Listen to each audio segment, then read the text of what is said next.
नमस्कार मित्रों, धर्म मीमांसा के सभी श्रोताओं का अभिनंदन है। आज से हम एक नई श्रृंखला शुरू कर रहे हैं। अपने धर्म के शास्त्रों को जानिए,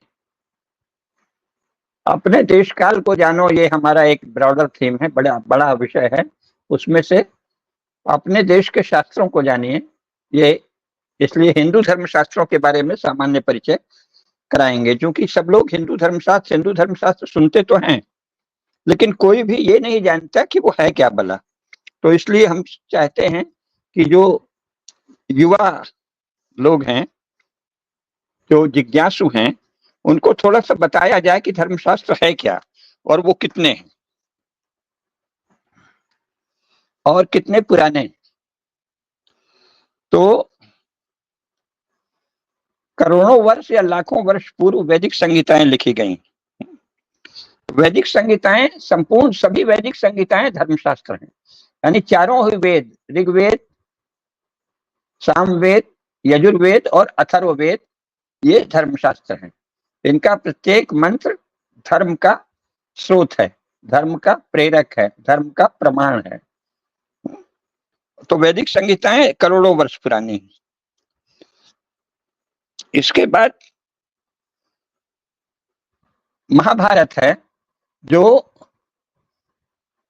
आज से 5200 वर्ष पहले लिखा गया। क्योंकि महाभारत जिस समय हो रहा था उसी समय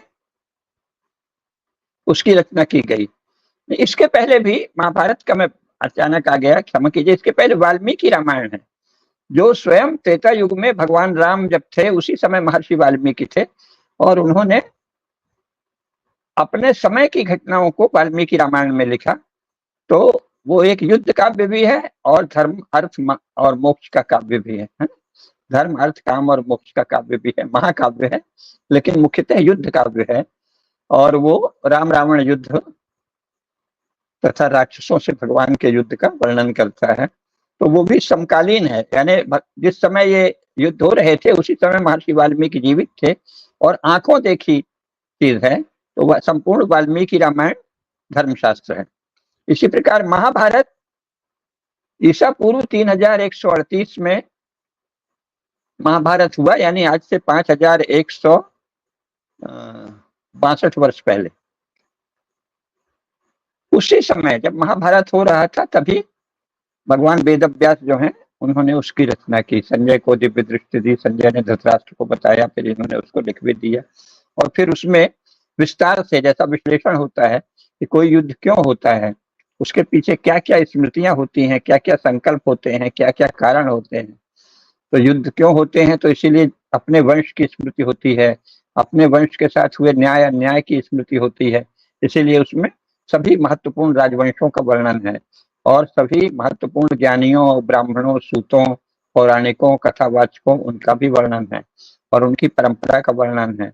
और देवर्षि नारद से लेके बड़े बड़े ब्रह्मज्ञानियों, तत्वज्ञानियों के उपदेश हैं राजनीति शास्त्र पर, अर्थशास्त्र पर, धर्मशास्त्र पर। तो इस प्रकार महाभारत भी एक महान धर्मशास्त्र है, जो कि आज से 5162 वर्ष पूर्व, यानी लगभग 5200 वर्ष पूर्व, 5200 वर्ष पूर्व लिखा गया। तो रामायण, वाल्मीकि रामायण और महाभारत, चारों वेद, वाल्मीकि रामायण और महाभारत, ये हमारे धर्मशास्त्र हैं। इसके बाद श्रौत सूत्र और गृह्य सूत्र, ये वेदों के ही अंग हैं, तो ये लिखे गए हैं। तो ये भी वैदिक काल से ही हैं। वेदों की रचना हुई, उसके बाद श्रौत सूत्र लिखे गए हैं। जैसे आपस्तंभ श्रौत सूत्र है, अश्वलायन श्रौत सूत्र है, बौधायन श्रौत सूत्र है, कात्यायन श्रौत सूत्र है। तो और आपस्तंभ, अश्वलायन आदि गृह्य सूत्र भी हैं। तो श्रौत सूत्र और गृह्य सूत्र ये कब लिखे गए हैं? ये भी लाखों वर्ष पूर्व, और अगर आधुनिक विद्वानों का ही आग्रह रखें तो भी हजारों वर्ष पूर्व लिखे गए हैं। इसके बाद पाणिनि है। पाणिनि की व्याकरण है, अष्टाध्यायी है, लेकिन वो स्वयं में बहुत सारे सूत्र देती है, उसका भी उल्लेख करते हैं। और गौतम, आपस्तंभ, बौधायन, वशिष्ठ के धर्म सूत्र और पारस्कर गृह्य सूत्र आदि, ये भी हजारों वर्ष पुराने हैं। फिर जैमिनी का पूर्व मीमांसा सूत्र है, वो भी धर्म का स्रोत है, पूर्व मीमांसा। तो ये भी ईसा पूर्व है, अलग अलग कालखंड बताते हैं। और भगवत गीता जो है वो महाभारत का अंश है, यानी ईसा पूर्व 5200 वर्ष पूर्व। तो भगवत गीता स्वयं में एक बहुत बड़ा धर्मशास्त्र है। अगर आप और कुछ नहीं पढ़ें, केवल भगवत गीता को बारंबार पढ़ लें, पाठ कर लें, तो भी आप धर्मशास्त्र के वेत्ता हो सकते हैं। इसीलिए इन पर हम क्रमशः बाद में अलग से भी चर्चा करेंगे। तो हमने जैसा बताया, वाल्मीकि रामायण और महाभारत या पूरी महाभारत जिसके पढ़ने की सामर्थ्य नहीं है, वो भगवत गीता अवश्य पढ़े, तो धर्मशास्त्र का सार और मर्म जान जाएगा। इसके बाद फिर कौटिल्य का अर्थशास्त्र है, जो ईसा पूर्व ही है। उसके काल को लेकर भी अलग अलग मतभेद हैं। ईसा पूर्व 1800 हमारा मानना है, कुछ लोगों का ईसा पूर्व 200 या 300 या 400 वर्ष मानना है। तो ये कौटिल्य का अर्थशास्त्र भी धर्मशास्त्र है, क्योंकि उसमें साफ लिखा है कि व्यवस्थित आर्य मर्यादा कृत वर्णाश्रम स्थिति तया ही रक्षितो लोके प्रसीदति न सीदति।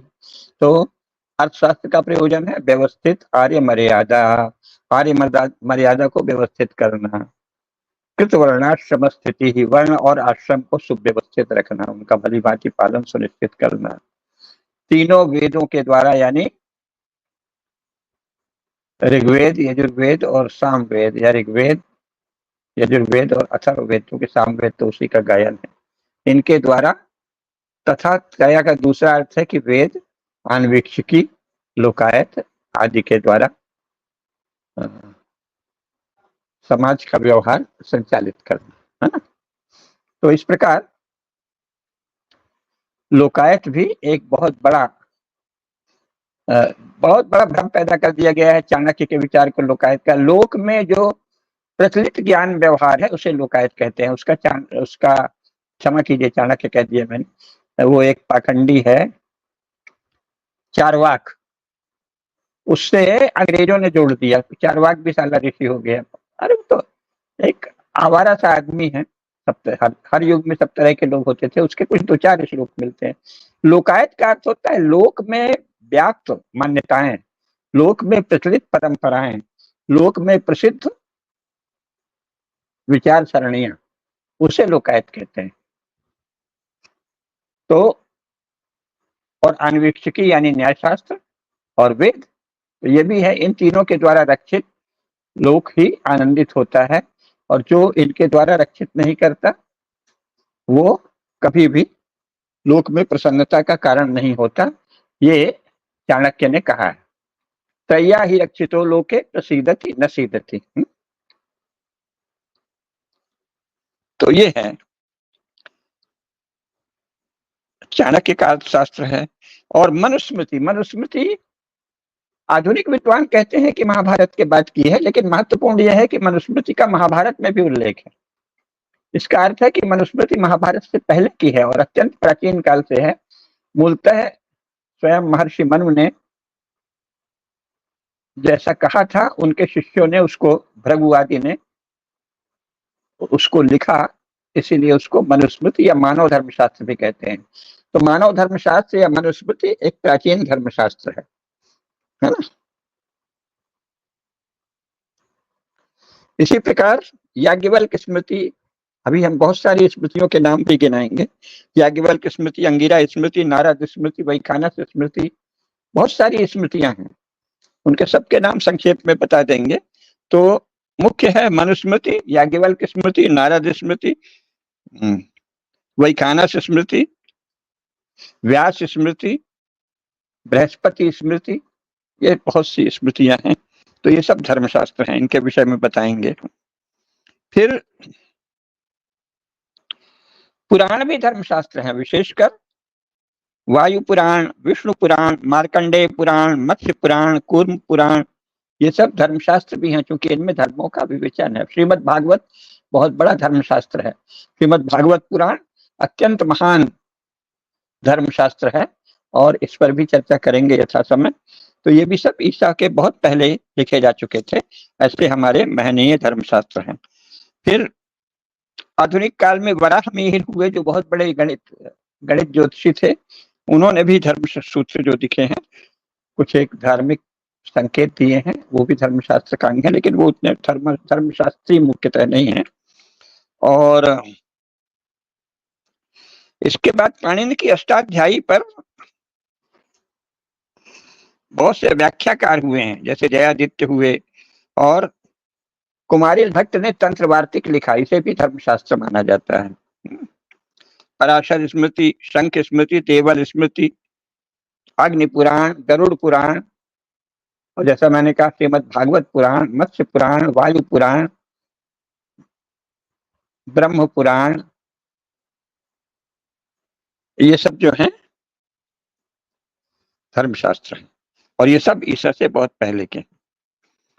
इसके बाद शंकराचार्य हैं, जो ईसा पूर्व 500, उदयवीर शास्त्री ने उनका ठीक समय दिया है, लेकिन ईसा पूर्व कम से कम 500 वर्ष है। तो शंकराचार्य का जो अद्वैत वेदांत पर जो भी ब्रह्मसूत्र पर भाष्य है, गीता पर भाष्य है, प्रस्थान त्रयी पर जो भाष्य है, वो भी धर्मशास्त्र है, वो धर्मशास्त्र के विषय में प्रमाण है। इसके बाद याज्ञवल्क्य की स्मृति पर मिताक्षरा नाम की टीका 9वीं शताब्दी ईस्वी में लिखी गई, तो वह भी एक धर्मशास्त्र है ना। फिर मनुस्मृति के पर मेधातिथि ने एक टीका लिखी, वो भी लगभग 9वीं शताब्दी ईस्वी की ही है। तो वो धर्मशास्त्र, मूल धर्मशास्त्र जो मानव धर्मशास्त्र है, उस पर टीकाएं हैं। इसी प्रकार विज्ञानेश्वर हैं, याज्ञवल्क्य की स्मृति की जो मिताक्षरा टीका है, उसके लेखक विज्ञानेश्वर हैं, और ये मिताक्षरा टीका के अनुसार बंगाल में 19वीं शताब्दी ईस्वी तक लोक व्यवहार होता रहा, और उसके लेखक कब के? 9वीं 10वीं शताब्दी के। कुछ लोग 11वीं शताब्दी कहते हैं। फिर इसके बाद 11वीं शताब्दी ईस्वी में गोविंदराज नाम के बहुत बड़े विद्वान हुए हैं, जो मनुस्मृति के टीकाकार हैं, वो भी धर्मशास्त्र की ही व्याख्या है। फिर कीमूत वाहन हुए हैं, जो दाय भाग, काव्य विवेक, दाय भाग और व्यवहार मातृका और काल विवेक, इन धर्मशास्त्रीय ग्रंथों के लेखक हैं। इसके बाद शिलाहार राजा ने याज्ञवल्क्य की स्मृति पर एक टीका लिखी, जिसे अपरार्क टीका कहते हैं, वो 12वीं शताब्दी ईस्वी में लिखी गई। और भास्कराचार्य जो हैं, उन्होंने भी कुछ धार्मिक टिप्पणियां की, जो स्वयं 12वीं शताब्दी के ही हैं। फिर सोमेश्वर देव का मानसोल्लास है, वो भी धर्मशास्त्र है, जो 12वीं शताब्दी का है। कल्हण की राज तरंगिणी इतिहास ग्रंथ है, लेकिन उसमें बहुत से धर्मशास्त्रीय प्रसंग भी हैं, और ये 12वीं शताब्दी ईस्वी की रचना है ना।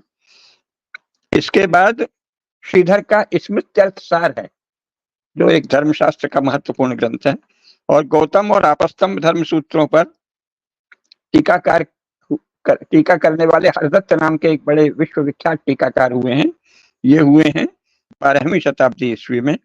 तो ये भी बहुत बड़े धर्मशास्त्री हैं। इसके बाद 13वीं शताब्दी ईस्वी में देवण भट्ट की स्मृति चंद्रिका है, और मनुस्मृति पर कुल्लूक भट्ट ने एक टीका लिखी है। और फिर हेमाद्री एक बहुत बड़ा नाम है, हेमाद्री की चतुर्वर्ग चिंतामणि, ये 13वीं शताब्दी ईस्वी की रचना है, ये विश्वविख्यात रचना है। हेमाद्री की चतुर्वर्ग चिंतामणि, चतुर्वर्ग चिंतामणि। वरदराज का व्यवहार निर्णय है, व्यवहार का अर्थ होता है न्याय, कैसे लोग समाज में राजा न्याय करे, इस पर वो व्यवहार निर्णय है, जो स्मृतियों के आधार पर ही है। तो ये 13वीं शताब्दी ईस्वी की रचना है। इसके बाद फिर श्रीदत्त हुए 13वीं शताब्दी ईस्वी में ही, और चंडेश्वर हुए, जिन्होंने गृहस्थ रत्नाकर, विवाद रत्नाकर, क्रिया रत्नाकर, यानी कैसे इन सब विषयों पे धर्मशास्त्रों के आधार पर समकालीन टीकाएं हैं। हमारे यहाँ टीका की बड़ी प्रसिद्ध परंपरा है। मौलिक नहीं लिखते, जो धर्मशास्त्र हैं उसकी टीका करना वही प्रमाण माना जाता है। मौलिक माने तुम अपने दिमाग की खुजली से कुछ लिख दो तो वो शास्त्र नहीं। इसी प्रकार सायण हुए, सायण ने वैदिक संहिताओं और ब्राह्मण ग्रंथों के भाष्यों का संग्रहण किया, इसलिए बहुत बड़े सायण जो है 14वीं शताब्दी ईस्वी में है। और माधवाचार्य हुए, जो सायण के भाई ही थे, उन्होंने पराशर माधवी तथा अन्य धर्मशास्त्रीय ग्रंथ लिखे। इसके बाद मदन पाल और उनके पुत्र हुए, जिन्होंने व्यवहार, पारिजात, महाराणा प्रकाश आदि संग्रहित किए। फिर गंगा वाक्यावली जैसा धर्मशास्त्र विद्यापति ने लिखा, जो स्वयं महाकवि थे। और याज्ञवल्क्य स्मृति पर टीका शूलपाणी ने लिखी, जो 14वीं शताब्दी ईस्वी के हैं। फिर 15वीं शताब्दी ईस्वी में पृथ्वी चंद्र हुए और साथ ही सोमेश्वर हुए। सोमेश्वर ने तंत्रवार्तिक, कुमारिल की जो तंत्रवार्तिक है उसमें न्याय सुधा नाम की टीका लिखी। इसके बाद चश्मा थोड़ा मेरा दिक्कत दे रहा, मिश्रू मिश्र हुए, जिन्होंने विवाद चंद्र लिखा। ये सब व्यवहार या न्याय शास्त्र से जुड़े धर्मशास्त्रीय ग्रंथ हैं। फिर मदन सिंह देव ने, जो कि राजा थे, एक मदन रत्न नाम का विशाल निबंध संग्रह लिखा। इसके बाद शुद्धि विवेक, श्राद्ध विवेक आदि पर रुद्रधर ने लिखा, जो स्वयं बहुत बड़े धर्माचार्य हैं, धर्म के आचार्य हैं, और स्मृतियों और शास्त्रों के आधार पर उन्होंने शुद्धि कैसे हो, श्राद्ध कैसे हो, इन सब पर लिखा। फिर वाचस्पति मिश्र हुए, जो अद्भुत विद्वान हैं। उन्होंने भी शुद्ध चिंतामणि, तीर्थ चिंतामणि आदि अनेक ग्रंथ लिखे। इसके बाद वर्धमान हुए, जिन्होंने तत्व विवेक और गंगा कृत्य विवेक आदि लिखा। फिर दलपति ने व्यवहार चार लिखा। मूलतः नृसिंह प्रसाद नाम का एक बड़ा ग्रंथ लिखा, उसका एक अंग है व्यवहार सार। फिर इसके बाद नृसिंह प्रसाद के अन्य भाग हैं श्राद्ध सार, तीर्थ सार, प्रायश्चित सार आदि। ये राजा थे, राजा लोग न्याय शास्त्र के इतने जानकार होते थे कि वो सब लिखते थे। इसके बाद 16वीं शताब्दी ईस्वी में राजा प्रतापरुद्र देव ने सरस्वती विलास नाम का एक महान धर्मशास्त्रीय ग्रंथ संग्रहित कराया। और गोविंद चंद्र ने शुद्ध कौमुदी, श्राद्ध क्रिया कौमुदी आदि धर्मशास्त्रीय ग्रंथ लिखे। फिर नारायण भट्ट एक बहुत बड़े विद्वान हुए, जिन्होंने 16वीं शताब्दी ईस्वी में, जिन्होंने प्रयोग रत्न, अंत्येष्टि पद्धति, त्रिस्थली सेतु आदि लिखा है। ये सब धर्मशास्त्रीय ग्रंथ हैं। फिर रघुनंदन बहुत ही प्रसिद्ध हैं, विश्व प्रसिद्ध लेखक हैं।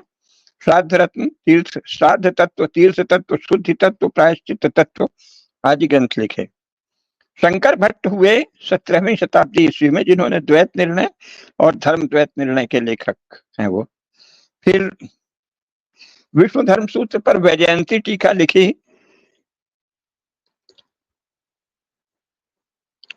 नंद पंडित ने। नंद पंडित भी एक बहुत बड़े विद्वान थे 17वीं शताब्दी ईस्वी के।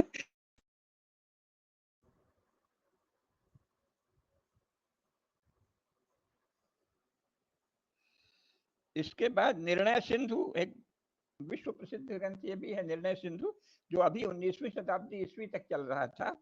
ये कमलाकर भट्ट ने लिखा निर्णय सिंधु, है ना। और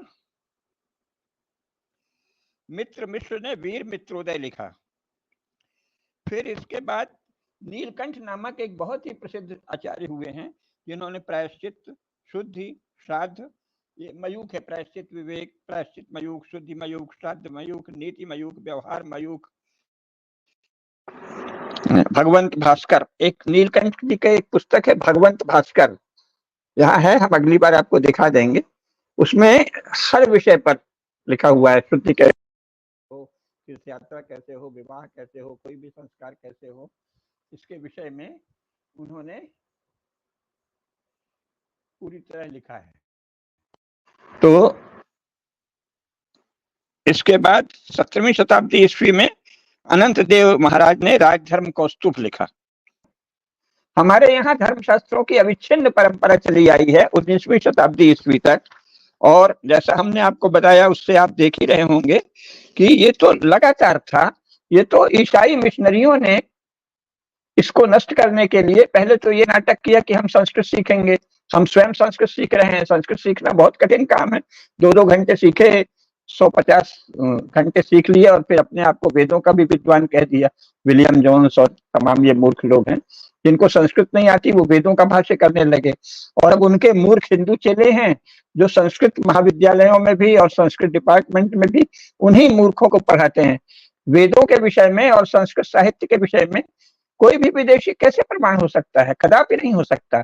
वो किसी भारतीय गुरु का शिष्य हो और गुरु उसे कह दें कि ये प्रामाणिक विद्वान है, और वो गुरु स्वयं प्रामाणिक हो। क्योंकि अब तो ये जो कॉलेज और यूनिवर्सिटी चल गई है, इसमें ऊंची तनख्वाह के लिए तिकड़म से अपॉइंटमेंट लेने वाले सब लोग तो गुरु नहीं होते। भले वो संस्कृत पढ़ा रहे हैं लेकिन उन्हें ज्ञान नहीं होता। तो वो परंपरा को जो नहीं मानता उसे ज्ञान हो ही नहीं सकता। जो परंपरा में श्रद्धा रखता है और किसी पारंपरिक आचार्य से दीक्षित है, केवल वही शास्त्र के विषयों में प्रमाण है। तो ये जानना चाहिए। और 17वीं 18वीं शताब्दी में जो मुख्य विद्वान हुए हैं, मित्र मिश्र हुए हैं। इसके बाद नीलकंठ, जिन्होंने भगवंत भास्कर लिखा है। भगवंत भास्कर यानी धर्म रूपी सूर्य का प्रकाश चारों ओर फैल रहा। तो उसके जितने उप विभाग हैं, जितने भी भाग हो सकते हैं, नीति मयूख, व्यवहार मयूख, प्रायश्चित, शुद्धि, श्राद्ध, सभी विषयों पर भगवंत भास्कर नामक ग्रंथ में नीलकंठ जी ने लिखा है। इसके बाद अनंत देव का राजधर्म कौस्तुक है और वैद्यनाथ का स्मृति मुक्ता फल है, तथा नागेश भट्ट का तीर्थेंद्र शेखर, प्रायश्चितेंद्र शेखर, श्राद्धेंद्र शेखर आदि 50 बहुत ही बड़े धर्मशास्त्री ग्रंथ हैं। और अंत में काशीनाथ उपाध्याय हुए हैं 18वीं शताब्दी ईस्वी में, जिन्होंने धर्म सिंधु लिखा है। ये 19वीं शताब्दी ईस्वी तक धर्म सिंधु और निर्णय सिंधु ये सारे देश में प्रचलित थे धर्मशास्त्र के विषय में प्रमाण। चूंकि ये धर्मशास्त्र की टीकाओं के रूप में ही थे या तो उसके सार का विश्लेषण करने वाले थे। और अंत में जो बालम भट्ट हैं, उन्होंने मिताक्षरा टीका पर, जैसे मैंने बताया ना, मिताक्षरा टीका लिखी गई, उस पर बालम भट्टी टीका लिखी और ये 19वीं शताब्दी ईस्वी में लिखी। 19वीं शताब्दी ईस्वी तक सभी हिंदू राजा इन्हीं धर्मशास्त्रों के आधार पर निर्णय देते थे, क्योंकि भारत में परंपरा थी कि धर्मशास्त्रों के आधार पर ही राजा निर्णय दे सकता है। अपने मन से राजा कोई कानून नहीं बना सकता। क्यों? क्योंकि धर्मशास्त्र लोक व्यवहार का संग्रह है। शास्त्रों ऋषियों के द्वारा प्रवर्तित और आर्यों के द्वारा अनुचरित या अनुशीलन किया हुआ, आर्यों के द्वारा अनुकरण और अनुशीलन किया हुआ जो आचरण है, जो लोक व्यवहार है, वो कैसे प्रतिष्ठित रहे और कैसे राजा को आवश्यकता पड़ने पर न्याय करना हो तो इन्हीं लोक व्यवहार के आधारों पर करे, इसके लिए ये सब टीकाएं लिखी जाती थी। और ये 19वीं शताब्दी ईस्वी तक, करोड़ों वर्षों से 19वीं शताब्दी ईस्वी तक भारत के सभी हिंदू राजा धर्मशास्त्रों के आधार पर ही निर्णय लेते थे। अंग्रेजों ने पहले दिखावा किया कि हम भी उसी के आधार पर करेंगे, पर इसके जानकार हमारे अंग्रेजी और संस्कृत के ज्ञाता अंग्रेज लोग हैं। और फिर इसके बाद अचानक आ गया कि नहीं, जो अंग्रेजी शिक्षा प्राप्त और एंग्लो सेक्शन लॉ का जानकार है वही सब विषयों में निर्णय करेगा। ये 1947 के बाद ये जो चला है ये अधर्म है, अनुचित है, आपत्तिजनक है। और वर्तमान जो जुडिशरी है वो भारतीय धर्म परंपरा के अनुसार अप्रतिष्ठित है। वो वस्तुतः अगर सही शब्दों का प्रयोग करें तो भारत की न्याय परंपरा के आधार पर तो वो अवैध है, लेकिन राजदंड से और राज्य बल से उसे वैध बनाकर रखा गया है। क्योंकि भारत में व्यवहार का आधार धर्मशास्त्र और स्मृतियां ही हैं, वही रहेंगी।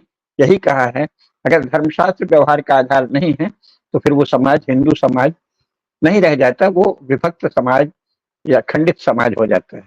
खैर, हम धर्मशास्त्रों का परिचय आगे भी कराते रहेंगे। आप लोग ध्यान से सुनिए, चाहे तो नोट्स लेते जाइए और फिर इनमें से कुछ महत्वपूर्ण धर्मशास्त्रों पर, उनके प्रतिपादनों पर प्रकाश डालेंगे। नमस्कार, जय श्री राम।